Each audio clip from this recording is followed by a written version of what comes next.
Okay.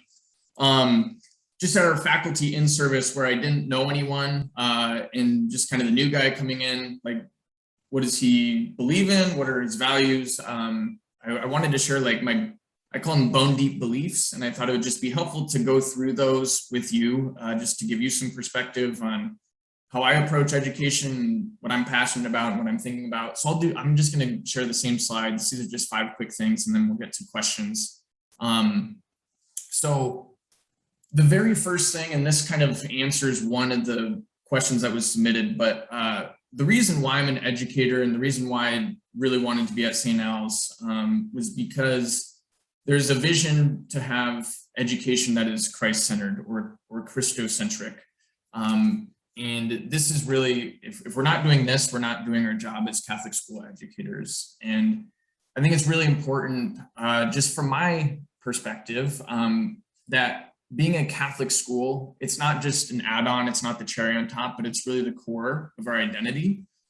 Someone asked about, what do you mean when you say an incarnational education? Or what do you mean when you say a sacramental education? And well, Christ himself was incarnate. He wasn't just an idea. It's not just like the idea of love or the idea of mercy, or the idea of forgiveness. He was an actual person who walked on this earth, and we get to encounter him in a real way, in kind of this, what as Catholics we'd call a sacramental way. Like there's a physical reality attached to it. And the same thing with education. When our kids are coming to school, we're not just filling them with ideas, right? We're filling them with experiences that are concrete. They can feel them and they'll remember them. So for me, it's like, how do we make sure that all of those experiences point back to the logos or truth itself? Because all of our like math and science and art and music all point back to the original truth, which is Christ. And so for us at St. Al's, the work that we need to do needs to point our students back to that love. So everything is kind of in this harmony, as it were. It's kind of like as I'm talking about this, it still sounds ethereal. And then it's like, okay, what do we do practically to do that? And I think that will kind of get more into what do our academic programs look like? What does the life of the school look like? But from a high level point, this is our center, this is our core. And this is going to take years to try and roll out and to feel, but this is the primary thing I think about on a day-to-day basis. The next thing, I'm a Lord of the Rings fan, but I told all of the teachers and staff, like, hey, this has to be a fellowship. But I wanted to do this coffee chat because I want this to be a fellowship with parents as well. I see you as just a vital part of this mission here at St. Al's. So I'm not like the one-man show with the ring who's going up to Mount Doom to destroy it all by myself. I need everyone's collaboration, a whole cast of characters, wizards and orcs, maybe not orcs, Gollum, kings and hobbits and elves and all. So I need everybody. And I really see families as partners in this. I love this analogy you're making to the Lord of the Rings. That's great. I know it's super nerdy, but it needs to be collaborative, and we'll talk a little bit more later about just ways parents can get involved. Because I really don't want to do this alone. I think it would be destined to fail. So big part of the reason why I chose St. Al's is because I could tell people were ready to get their hands dirty, which is just super helpful for me, and I've already experienced it many times over. The other part, bone deep belief, is Cura Personalis. And this is Latin for just caring for the whole person. I've said this at curriculum night, but we don't just fill up the mind. We also engage the body and the spirit. We're both body and soul, and we're creating great citizens here at St. Al's, not just for earthly activities, but we're again putting them on the trajectory for heaven. And that's a really, really noble purpose. And again, this was a picture from my 5th grade class that I taught in Ocean Springs, Mississippi, another St. Al's. But we had a school garden, and our class was kind of responsible for maintaining it. And, just to engage all of the senses and to make connections back to, why the earth is imbued with purpose and with beauty. And, we could integrate math and science lessons into that too, but all kind of richly connected back to, we care about our holistic sense of the child. So that's important to me. The other thing that I would say, and I get this from kind of a spiritual hero of mine, Bishop Robert Barron, but he always talks about the need for schools and for educators, for teachers to lead with beauty.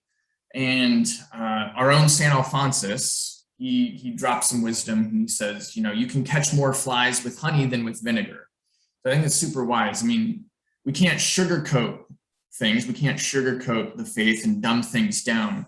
But what we can do at St. Al's and in our classrooms is provide, a beautiful experience in all of the disciplines. So we're kind of pulling people in by saying, like, hey, look how wonderful this is. Look at this art project that we're doing, or look at this robotics lab that we're in the midst of.